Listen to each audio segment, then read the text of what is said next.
welcome back to Nailed It. How are we? Did anyone watch, what was he called? Jeffree Star on YouTube when they were younger? Guessing that's going to be one more for, well, it could be for anyone actually. When he used to be on his page and he'd have a makeup brush in his hand, he'd be like, welcome back to my channel. What a boy. Anyway, wagwan, how are we? Welcome back to Nailed It, guys. Thank you for joining. Hope everyone is well. How are we? Talk to me. Have we had a nice weekend? I'm recording this on Tuesday, so we're getting closer to my original planned date of Monday. You know, my aim by the end of the month is to be on Monday AM. Just on Monday will do. But anyway, happy Tuesday, Tuesday. Get there. Has it snowed anywhere else today? My God, woke up this morning. So, fella's been skiing this weekend. All the time he goes on holidays, right, and goes on trips away. Never brings any weather back with him. Comes back, snows. Typical. So I had the fearful trip of driving to work in the snow this morning. I'm not scared, fearful. I'm quite a confident driver, basically. However, last year, was it last year? It was the beginning of last year. I went on a trip for work and it had snowed randomly, like unexpectedly. And I remember I was parked in the bloody services in, where is it? It's not Crewe. Is it Crewe? No. Can't remember. It's after Stafford. It's a services I like. They've got a Starry Bees and a Waitrose and a Subway. Do you know what I mean? It's like, that's where I go. It's halfway on my way down to Birmingham. I can't remember where it is now. I'm sure it's Crewe. Anyway, go down to the services. I'm in car park. Start pulling out the car park. Car swerves. The brakes just aren't braking because we're on ice. Literally, we are on thin ice. Crashed into a big ass curb. Smashed up front of my car. So from there on out, your gal has PTSD in bad weather. So this morning I was stood. You know, when I feel like when you're getting ready and you're in a rush, time's going like this. But when you're getting ready slowly and you don't want to go somewhere, i.e. the office in the snow, you know, when you're going to be sat in traffic because no one can drive when we have rain, let alone snow. And like I was like very slowly straightening my hair, curling the ends out the mirror in my dressing gown, out my window watching it, and I was like, just get a bit thicker, a bit heavier, come on. Just brakes, fail, anything. Anyway, it all went fine, and I spent the day in the office against my will. But it's fine, we move. I hope everyone else had a gorgeous weekend, gorgeous week. I had a really different one this weekend for a while. I was on my own, like I said, partner went skiing, and I was chilling. I had a family vibe this weekend. It was lovely. I got fresh brows. I don't know if any of you follow my personal Instagram, you'll have seen the picture I put on this week of or if you're on my close friends list actually, which is a selected group. But the picture of my old eyebrows, I'm going to put it in the photo dump because,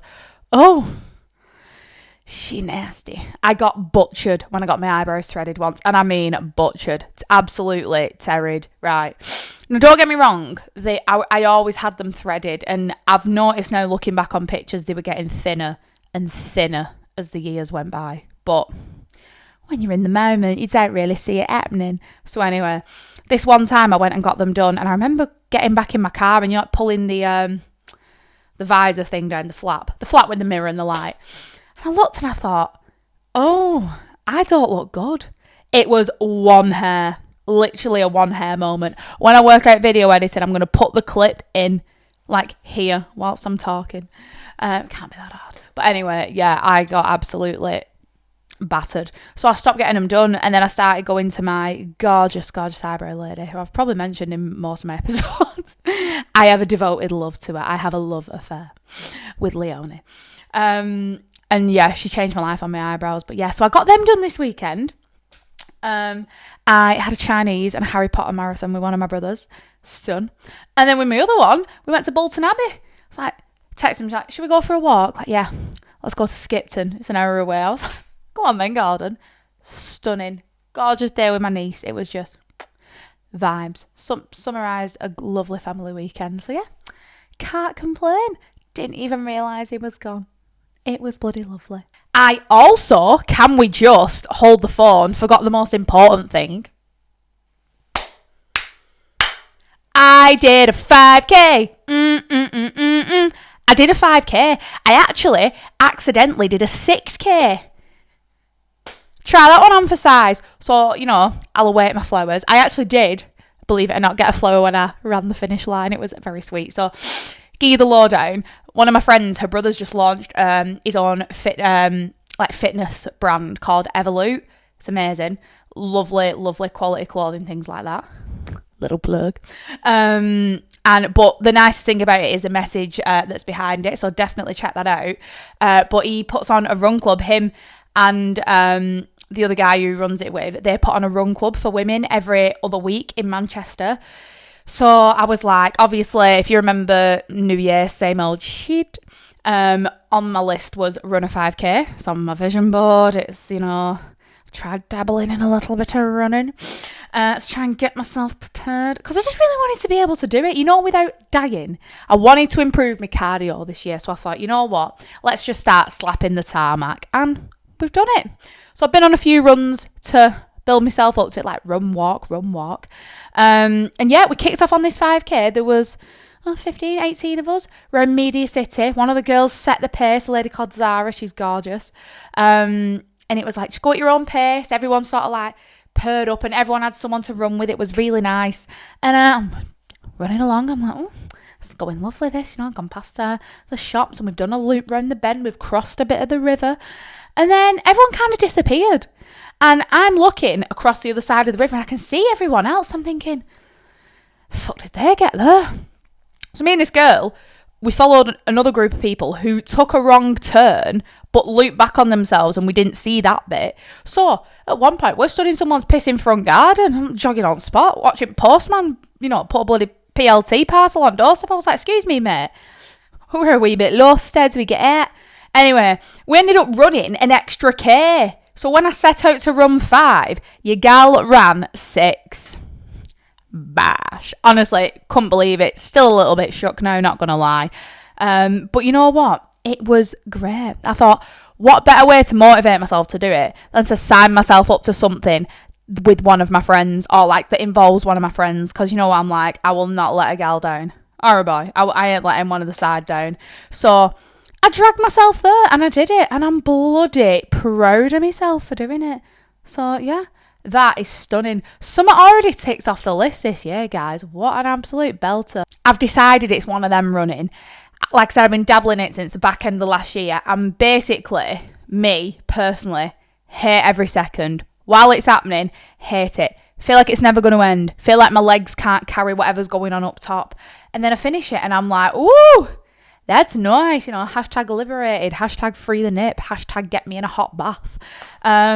So yeah, I think it's a love-hate relationship. I'd love to be the person that loves running. Whilst I was on my little, run, jog, walk scenario on said run on the weekend, people were just bolting past me in the vests and all the gear, talking while they run. Every time there was another girl called Zara I was running with, and every time we were talking, we were walking. I mean, Zara's going to Dubai in February. We learnt a lot about each other. It was stunning. But if people got the minerals, I couldn't do it. But anyway, I've ran the 5K that I set out to do, and I'm bloody proud of myself for getting it done. Also, last part of my weekend, I've been looking at dogs, man. I want a dog so bad. We both do. It feels so weird. We've both grown up with dogs all our lives. So to move out, we've been living here now nearly 3 months. It'll be 3 months in a couple of weeks, which is really weird. I can't believe how fast that's gone. And yeah, we're both so used to having dogs in our lives. I can't remember a time. I think I lasted 7 days without a dog that I can remember. And yeah, obviously, fella's been away for the weekend. And I think he was expecting to come home to find a golden retriever sat on my knee and a crate in the living room. But I refrained. I held it together. So, think on love. My willpower has been second to none. Let me tell you, I've been on Pets for Homes this weekend like you've been on the ski slopes. So just bear that one in mind when it comes to Valentine's Day. Do you know what I mean? Also, how cute is my cup? One of my gorgeous besties got me this. It says Emily. Noun. The best friend. Cheesiest grin. Biggest heart. Slay. Anyway, enough about me and my tea and my mugs and about being a strong ass woman who don't need no golden retriever. I do. This week's episode was voted by you lovely lot. So I put 3 options on my story, and it was relationships, health, wealth and yourself, and confidently anxious. We got 52% on the votes for this one. I think we got 41% for relationships and 7% for health. So obviously none of you lot are interested in bettering yourselves and looking after it, but it's all right. We'll circle all 3 topics. So we're starting with confidently anxious today. So let's have it. So, welcome to Confidently Anxious. This is one, so again, as I always say, like my other episodes, it is close to my heart. We are going quite hard on my sleeve material here today, lads, so bear with. Confidently anxious, so I think it's just got a great ring. But this is a term that I think would describe myself. I know for a fine fact that majority of my friends, my partner, my loved ones would describe me as confident rather than the latter. However, you know, I know me best. Lucky me. And I would 100% put myself as what I would like to call confidently anxious. You know, I'm confident that I am anxious. No, I'm a confident girly on the outer, and I think that has built from using confidence to mask my anxious thoughts and feelings from a young age. Do I experience anxiety as bad as some of my friends or people I know? No, I don't. However, I've often been branded as the confident friend, and I think sometimes if you're not openly anxious, you aren't necessarily considered to have anxious tendencies, and it can sometimes be overlooked. So I'm just going to talk a little bit about my own experience, shock, with both confidence and anxiety, and how I'm, you know, a crossbreed between the pair of them, along with much more, of course. So, boys and girls, to the friend who asks for the bill through gritted teeth, or else you'll still be sat in the restaurant for the next half an hour, than what you needed to be, this one is for us. So I'm going to play it a little bit different this week, guys. I'm going to do my interaction at the beginning because we got a few polls, and pretty much all my questions were the same. So I thought if I start with it, the episode will potentially answer the questions I was asked. So I put some polls up to get a gist of, you know, my audience and where we're all sitting. And I started with this one. She says, how would you describe yourself? I had 13% vote as confident, 32% as anxious, and 55% as somewhere in the middle / bit of both. So, retweet, I'm with you there. The next one was, is anxiety something that you've struggled with personally? 94% voted yes, and 6% voted luckily not. And the final one was, what are your first impressions of me? And the answers were confident, anxious, or a bit of both. I got 86% for confident, 0% for anxious, and 14% for a bit of both. So I find that really interesting. Like I said, you know, majority of people would not even put me in an anxious camp, which is really interesting. I can see why people would have that first impression of me, to be fair. So yeah, it's interesting that, you know, some of the people who voted may never even met me before. It's a national, baby. But that is the impression they get of me. And again, I'm sitting here talking to you guys, rambling on every single week. So again, I can understand why.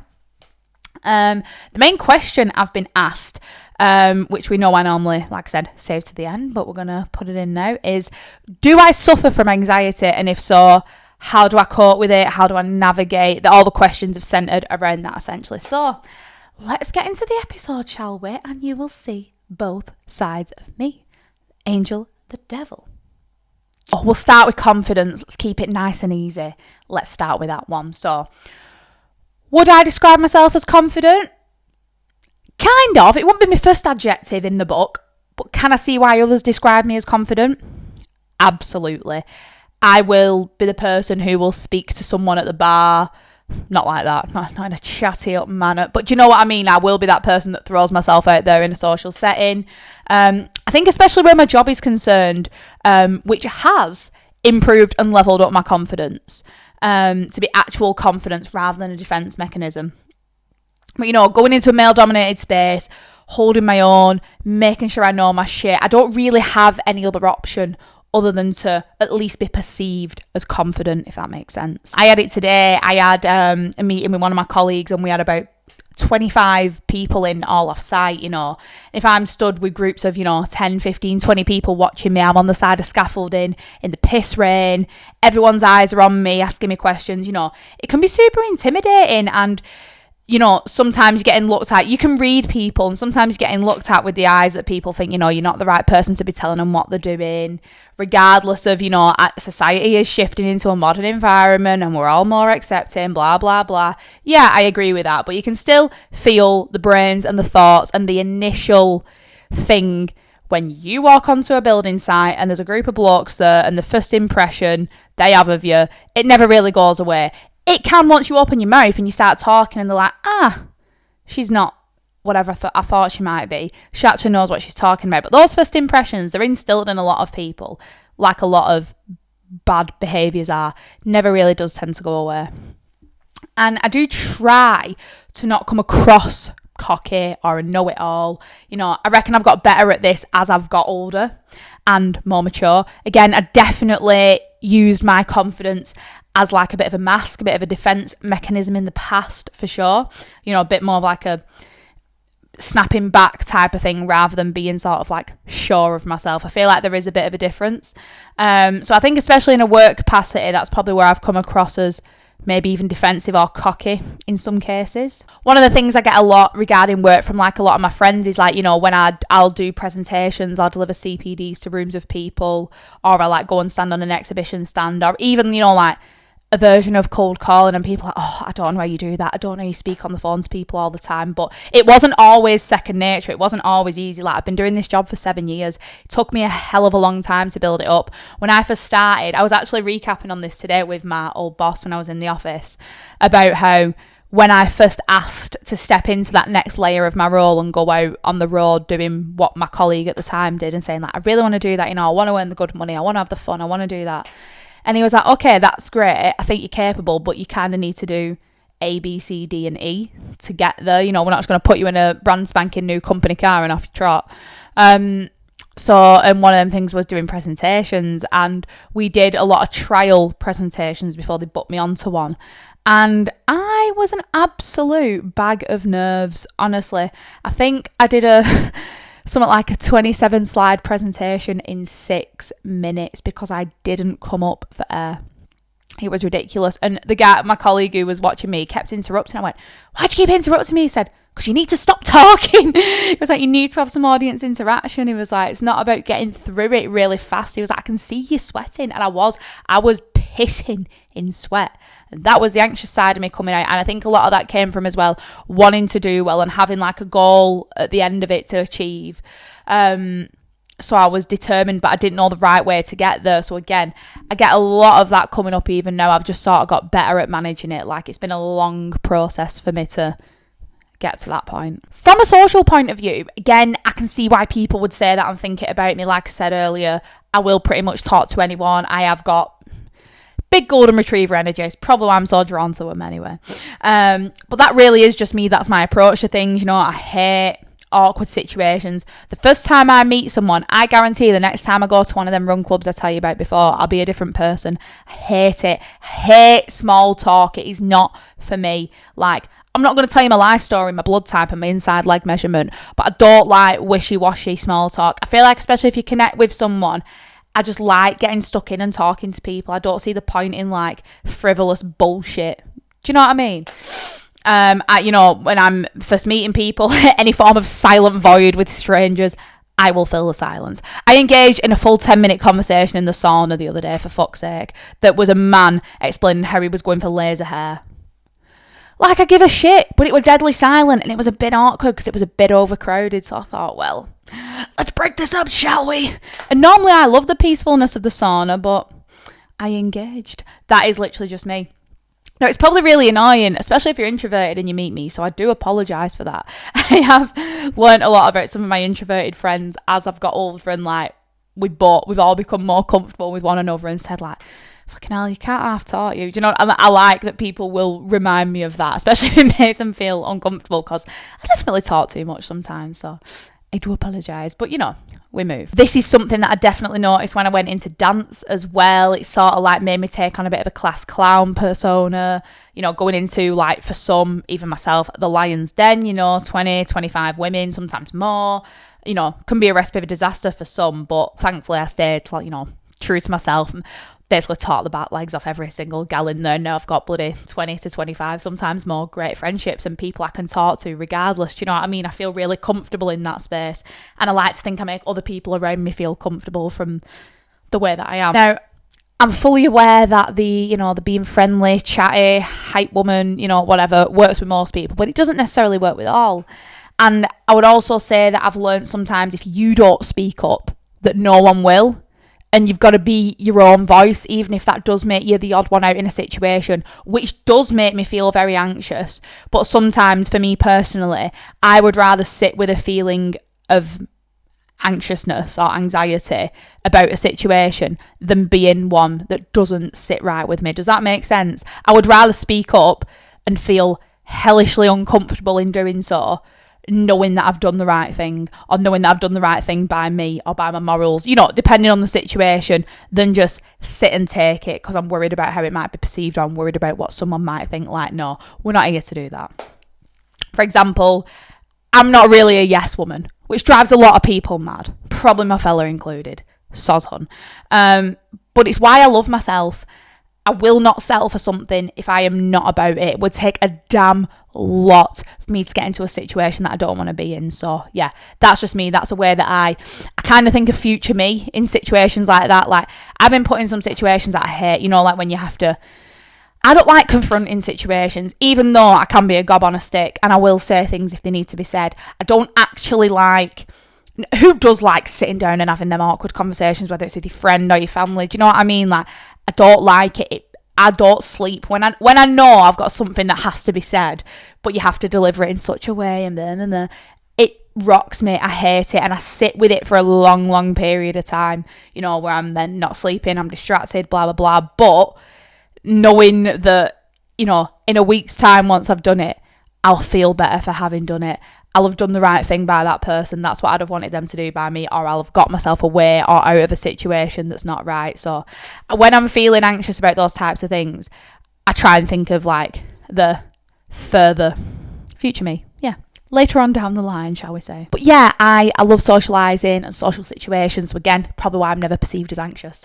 I love a safe space for stories too, i.e. here. I'll happily tell a tale to, the whole office. So, I can feel confident quite often. I've also, obviously, as we all know, because I keep bleating on about it, I've travelled alone too for work a couple of times. I drive every week alone for work, but obviously I've travelled abroad and got on loads of flights, and it makes sense why. And to be honest, that trip did do loads for my confidence, but it did also do quite a bit for making me feel more anxious, which I was really surprised about, which is really weird. So, yeah, we've done the confidence side. So like I said, yeah, 94% of you thought I came across as confident. So yeah, here's for the anxiety. Everything I've listed for the confidence reasons, I'm now going to talk about the undertone or mask of the anxiousness that goes with it now. So we've got the parallels. Let's start with work. I've kind of got four things when I think about, like, when I did my list side by side, I thought what actually makes me anxious about work, and I managed to pen it down. My confidence does come from, it's not as much now because I have actually built a genuine confidence with my job, which makes me really enjoy it now. But earlier on, it was of wanting to be the best at what I do, especially because it was so male dominated at the time, and the people that I was looking up to and wanted to be like were men. So I was like, I want to do what they do and I want to do it better. I also knew that I'd have to work harder, younger, all them things. I'd have to work harder to be seen in the same light. I didn't want to wait until I was 50 to be earning the good money and to be doing the good job. I wanted to do it now because I knew I was capable of doing it. Do you know what I mean? But it did, like I said, and I wanted to be seen in the same light as those people, but it did come from feeling anxious about misogyny and sexism, and I really wanted to be respected for my knowledge, not because I was a bird. Do you know what I mean? I wanted to be viewed the way men are. You know, blokes walk into a room, there's zero judgment. Do you know what I mean? I wanted to be the first choice for new customers when they were picking up the phone. Like, I wanted people to want me. It comes from a thing of wanting to be liked, which is something I've always had. Who doesn't want to be liked? No one wants to be hated unless you're uber controversial, in which case, fairs, that's your hill to die on. But it ain't mine. Do you know what I mean? So that's what I wanted to be. I wanted to be people's first choice. I've always struggled. I'm only recently getting more and more used to the fact that, especially in a work perspective, like, you're the person they view as the face of the company. So if something goes tits up, even if it's nothing to do with you, you're the person that's going to get the blame most of the time from a customer's point of view, because I'm customer facing. And that can, depending on the level of the problem that it is, that can really affect someone's opinion of you. And they can then decide to never deal with you again. And that type of shit used to keep me up at night, because I would know in my heart of hearts I'd done everything. I'd pulled every single thing out the bag to try and appease this customer and try and make shit work and try and make sure other departments were doing their job right. And it used to drive me insane. I've lost some half decent customers through no fault of my own, and it's proper hurt me, because it then makes me just feel like it's a proper thing that's knocked me back. Like I said, one of the things I want to work on this year is not getting knocked back completely when something doesn't necessarily go my way or the way I wanted it to. So yeah, that's something I've definitely struggled with here. So, but you know, we're working on it. But yeah, that sometimes can lead me to fuss and to fanny about when I just don't need to. I know I'm good at my job. I know not everyone's going to like me or the way I do things or the way sometimes I deliver a message, even though I try and deliver it carefully. So yeah, it's I wanted to be the number one at what I did, and it takes a lot of time to get there regardless of who you are or what you are. Like, it takes a lot to become the number one man. But it just always seems easier when you're looking at it through your own eyes. So yeah, that was definitely my first thing for sure with work, and probably my main thing. On a similar note, because I think it kind of lends itself, I am a little bit obsessed with proving myself. I'm in a results focused job ultimately. It's a technical job, and I'm focused, like, my job is based on doing the right thing and getting the technical stuff nailed down. But I do have targets and obviously potential bonuses to pick up, and I want to be seen to be doing the job I'm employed for in, like, the least swatty way, do you know what I mean? So yeah, and again, on a similar note, I don't mind admitting I love praise. I love being told I'm doing a good job, whether that's feedback off customers, off my colleagues, off my boss, do you know what I mean? Like, that feeling, you know, it's obviously a massive ego boost, but like, for me, it just does wonders for my confidence. And when I'm on that, like, trajectory where it's like, God, you're doing a brilliant job, I go from strength to strength to strength. Whereas I've been victim as well in the past to get one knockback and just fucking spiral downwards. I'm like, I'm the shittest at my job. So, you know, I kind of need to find the middle ground and chill out a little bit. You know, I don't know anyone who doesn't benefit in some way from a little bit of praise, but it really does motivate me. Working hard, putting myself forward for things that I wouldn't normally do, to be seen to be doing more and be doing a good job, you know, being exposed to loads of different things so that I can better myself and then I can go and command certain things, you know. I want to earn the money, all them types of things. I think as well, like, I work from home if I'm not out on the road, and it can be really easy to toss it off at home, and I think there's a lot of trust just kind of like put on you to be like doing your job and doing the right thing, and I would never want to abuse that and potentially lose it. So again, all that ties into itself of proving myself and enjoying praise and blah blah blah. And like I said, my last one is I do have a lot of responsibility for doing the right thing. Ultimately, it's life safety. So I'll often question myself, second guessing. I'll team someone and be like, you know, I know this is stupid, but I know the answer, but, you know, constantly running it by them. And again, that comes from getting one little confidence knock of getting something wrong, and then all of a sudden you're double checking, triple checking everything. Which in theory you should do because it's such an important job. But yeah, all sort of goes hand in hand. So they all sound like basic things, but they do all have an undertone of anxiety, and they do make me feel more anxious than what I am describing here. I feel like if I didn't have work, I would lose a lot of my sense of purpose, especially if I wasn't excelling. And the down days I've had, like I said, have led to me spiraling regarding my performance and my capability, questioning myself, you know, like, are you in the right job? Is this the right thing for you? I'm very good at jumping to conclusions, let me tell you that, and thinking myself into a state and into scenarios that don't exist. So this be one of them. So like I said, it probably doesn't sound anxiety ridden, but to me it weighs heavy when these things are all happening, one stacked on top of the other and on top of the other. It can proper get to you, especially when you're in a team and you can find yourself comparing yourself to others, looking at other people's sales, all them types of things. It all bundles into one and it can proper mess with the noggin. Now for my social anxiety. The first and probably main one in my socials is, I think the reason I talk so much and go out of my way to make an effort with people is because, and be present around all my friends, is because I got really, really left out when I was younger. I have mentioned this before, but it really, really hurt me as an early teen. I was in probably from year 5 right through to year 8, year 9 when I found better friends essentially. It proper made me feel like a loser at the time. Upon reflection, I was surrounding myself with proper bellends, but you can never see that when you're a kid, really, can you? They wouldn't invite me out. They would meet up without me. I had such an anxiety to be there and be part of the inside jokes. I genuinely became something that I wasn't. I was hanging around rough places. I was mixing with proper scruffs. Again, not saying I'm above that at all, but my mum and dad were constantly out the mind about me, and I can fully see why now. These people really weren't my cup of tea, and my mum and dad, your mum and dad can see through everything. And I've looked at them since and seen them in person in the local pub, and there's absolutely no bad blood between us, but I look and I'm like, why was I so fixated on being your friend? We have nothing in common at all.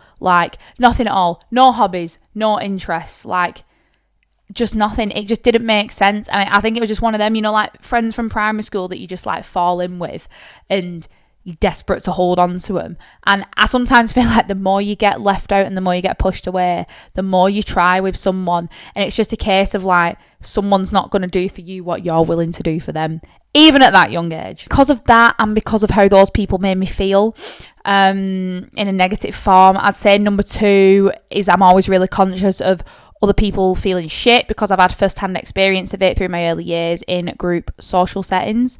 I've walked into situations and not been made welcome on numerous occasions, so I will always over-egg the custard. If I knew I was with someone socially and they weren't vibing, it would make me super sad if I hadn't tried to make them feel welcome. So again, I will often go out my way on that side of things to try and, like I say, make everyone feel good. Number 3, and the most important one, it's just nice to be fucking nice, innit? You all remember the arseholes, but we also all remember the kind, nice people in life, which I know I would rather be remembered for that side of things above anything else. Do you know what I mean? I don't want people to sit around and go, oh, that Emily Nayled, a fucking bitch. Unless they caveat it with, but hasn't she got a great heart? Isn't she a great mate? Because you know what? Everyone can be a bitch at some point, we're not perfect. But yeah, I just that's just how I'd rather be, talked and thought about. Like I said earlier, especially in dance, I do give off class clown vibes. I love making people laugh and making people feel at ease. Again, this comes from me just wanting that in life myself from those around me. Obviously, I fucking like being liked, innit? Do you know what I mean? So yeah, I just like those types of environments. So I think because of all them things put together, people would not perceive me as an anxious friend. But I think the reason I am now more of a confident person, and I've put myself out there more in a social or a workspace, whichever it may be, I do come across as far more confident, and I would be more on that side of things. But it's all from years of anxiety and things that have kind of led me to here. Basically, I'm kind of in a bit of a mindset of if I'm not confident, who's going to be? Do you know what I mean? We're all going to get left behind. One of us has got to do something. So yeah, that's where it comes from. So, and I think, like I say, when people brand you as confident, they don't necessarily take you on or even consider you as anxious, or how one can maybe be aiding or masking the other. But I'm here to tell you that I'm a hybrid of both. I'm confident on the outside, which is, like I said, based on years of being anxious and pushing through it. We can coexist together. We waste way too much time, especially as young adults, branding ourselves and putting ourselves into boxes rather than just sort of letting it be and navigating our way through it. Some situations can make you feel anxious as hell. Other situations you won't bat an eyelid at. You don't have to be heavily one or the other. Do you know what I mean? Let's just let it be. Do you know what I mean? I mentioned earlier about how when I was travelling alone, it brought out a confident and an anxious side of me. So I just wanted to touch on that a little bit more because there is a bit more of a story to it. The confident side was that I was thriving. Like, I was travelling alone and I managed to get myself on every flight and checked into every hotel, got to every appointment on time or early. You know, there was no chaos unfolding behind me besides a missing jacket that we managed to get from Brisbane to Auckland. So, slay. Do you know what I mean? Like, I was doing the most and it was so beneficial for me. And I was really, really proud of myself from obviously getting, well, I say from A to B, from fucking A to Z. I went to the other side of the world. And like, I did well in my appointments. And every time I came out of an appointment, like, I had a really big, like, confidence boost. So yeah, like, I really felt like it elevated me from in that side of things. The anxious side came from how it made me feel inside. You know, for a girl who would talk to a brick wall, I really struggled interacting with people socially over there, and I didn't make any friends, which isn't like me. I will go on any holiday, even a city break, and me and the fella will end up making friends with people who we end up going out with when we get home. Do you know what I mean? But I proper avoided social interaction besides, you know, someone working on a till when they were taking my money, which, by the way, I did far too much of, hence now I have a broken suitcase. But, you know, the less we say about that, the better. I just really weren't in the headspace for it all. I would say I went at, like, the perfect time, but also at quite a vulnerable time emotionally without kind of realising till I was there. It was definitely a make or break trip for me for, like, lots of different reasons. On the work side of things, so in my last week I did like an exhibition and I manned my own stand, which in the UK when I do it, I have like me and a few other colleagues, you know, it's quite a group thing, and I was doing this all sort of on my own in a room that literally had like 300, 400, 500 people in it, and it was really intimidating. And on the first day, hardly anyone came and spoke to me, and it shattered me. I was like, oh my God, it's because I'm a bird. It's because they don't know who I am. Like, I'm a fucking nobody. I don't belong in this job. The imposter syndrome. Oh, I literally that night, luckily my hotel was directly across from where the event was being hosted, which was a big win. But I raced back, ordered room service, and I cried. And that isn't really like me, but I was like, I need to go home. Luckily, my flight was that week anyway. But, you know, and I've been away for 5 weeks at that point. But I was so in my own head. I was like, this isn't for me. I'm shit. And do you know what I mean? And it just got, you know, way on top of me. And I'm going to do a whole episode on imposter syndrome and sort of like what it looks like for me. But yeah, like I said, I remember going back to my hotel, not just then, but on other nights, and sort of looking at myself. And I was like, am I having a midlife crisis? Like, there was other things going on at the time that were contributing to it as well, but I was kind of having like a, what the fuck am I doing in life moment? And it proper got to me. But yeah, I did spend a lot of time doubting myself way more than I ever have done in my life. Work is that place for me where I go and I'm like, this is my time to shine. Do you know what I mean? Like, I know my shit, I know what I'm doing, and I'm going to do it well. And, you know, regardless of anything else that's going on, that's somewhere I can go for 8 hours or longer if I want, and just, you know, put everything else to one side. So to kind of, at that point in my life where I was already feeling quite vulnerable in other areas, to then go to the other side of the world, being at a very different time zone and only speaking to my private story, and then feeling like work was something else I wasn't doing amazing at, was like the final nail in the coffin type of thing. As well as someone who spends quite a lot of my free time with other people, being alone so much was really humbling, and then it made me feel anxious later on when I was communicating in the trip. Obviously, it was really nice to have that time on my own and to, like, you know, experience it, because I don't get a lot of that. But then after a while, it kind of like just made me go within myself. So it was really weird. It was a double-edged sword. Like, it strengthened me in some ways, but then it made me doubt myself and it humbled me a fair little bit.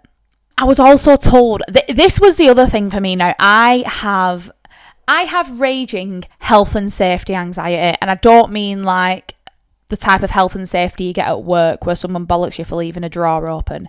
I mean, like, I have health anxiety in the sense of, like, you know, I never have a headache, it's a brain tumour type of vibe. Obviously it's not. Or like, I get worried, like, I think I've said it before, but like sometimes I'll just be sat there and be like, could just drop dead. someone could just hit me. Do you know what I mean? Like, sometimes my head just does the maddest of mad things. Hope I'm not alone in that. But, like, I'll be sat in traffic sometimes and be like, imagine if my car just sets on fire. Then I start panicking. Why? Why do I do that? Why did my brain think that? Why did my brain not just think, should we change from Capital FM to Kiss? Do you know what I mean? Or should we put a podcast on instead? Shall we listen to Nailed It? No. Fire. Death. Extremities. Do you know what I mean?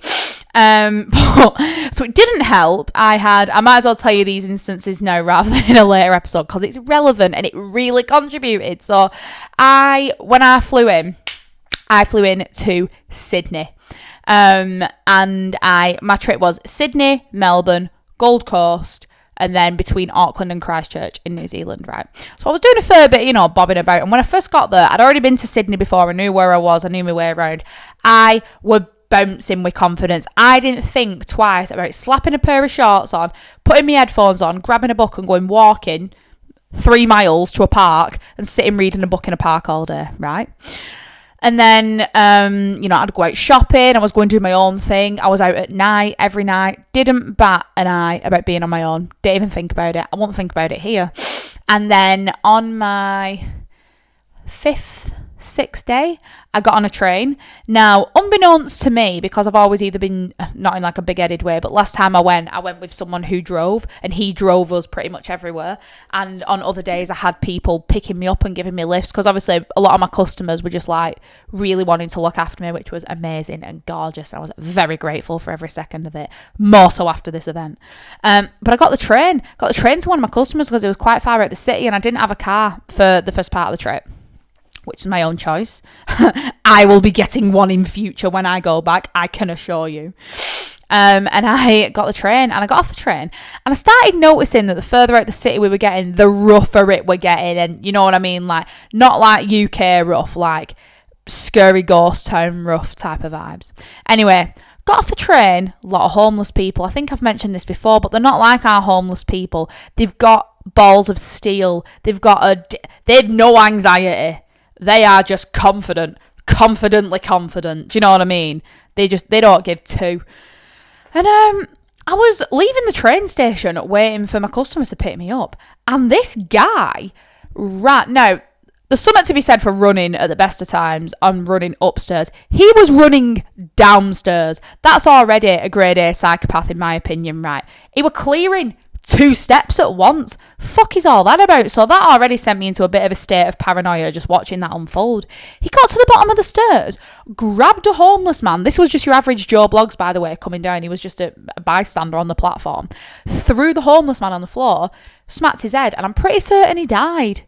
Like, it was chaos. Such a big fight outbroke between the homeless and this guy. I'm stood right near it. My heart, oh my good Lord, you've never seen anything like it. The police ended up coming, but it was just, when so much chaos unfolds around you, and I was like, holy shit, I don't feel safe. Like, it just wasn't for me. And then, crikey, I went to piss in Melbourne. Well, I love Melbourne. Melbourne reminds me of Manchester. If I was ever going to go live in Australia, I would probably go to Melbourne because it just had such a nice homely feel to it. That's just where it felt like. So I went to Melbourne, right? And again, most of my appointments were in the city, but I had one that was on the outskirts. So I thought, I'll get the train. My customer was adamant, like, I'll pick you up. I was like, don't be daft. I'll get the train. You can just get me from the station. Do you know what I mean? I was like, thinking of you. I got off the train again. And I walked down, and I was just waiting for my customer in the car park. And this man starts to approach me.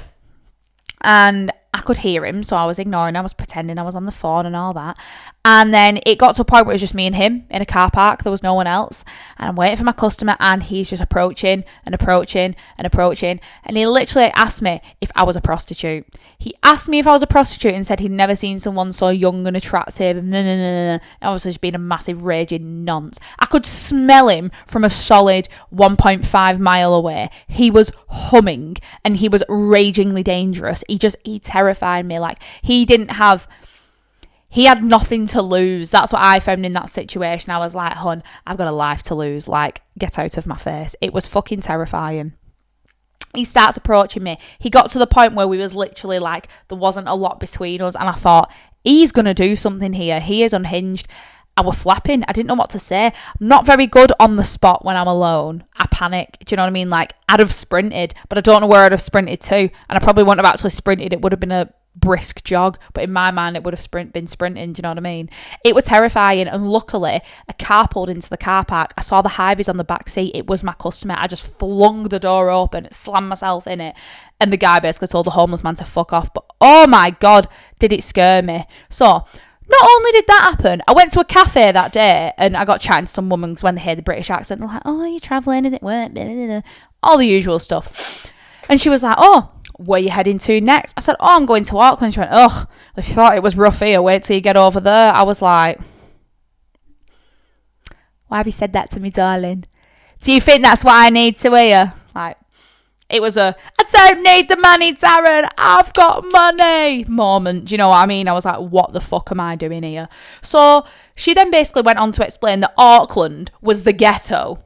And it was raging for gangs, gun, knife crime, homelessness on like a crazy scale. So I was literally so fucking paranoid. I was making Ubers literally pick me up essentially from the fucking corridor of my hotel.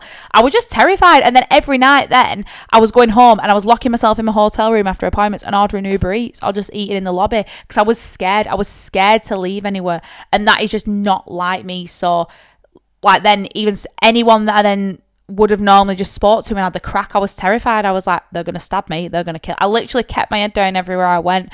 So weird. So out of character behaviour for me. But again, my trust was shot at on top of being alone in general. So yeah, ladies and gents, I'm a combo of the two. The trip did wonders for my confidence. It also did wonders for my anxiety, shall we call it. So we live and learn as the hybrid athlete of feelings. And that is it, guys. I think that might be one of my shorter episodes. I'm thinking. I've not edited it yet, but it feels shorter. Thank you so much for listening. You guys voted for this, so I hope you enjoy listening to it. I don't know if it's what you think or what you thought. Next week's episode, I am going to be tackling relationships, good, bad, red flags, and home truths. I want to hear from you. Please get in touch. You guys voted for it, so I want to know what you want to hear about, whether you want my opinions, you've got questions you want to ask me, you want some advice, you want to know what my red flags are, I want to know what yours are. Let's have a vote. I want to hear your green flags too. We always like to end on a positive note, so let's have it all. So yeah, I can't wait to see you next week. Please like, share, subscribe, comment, everything. Put your alerts on.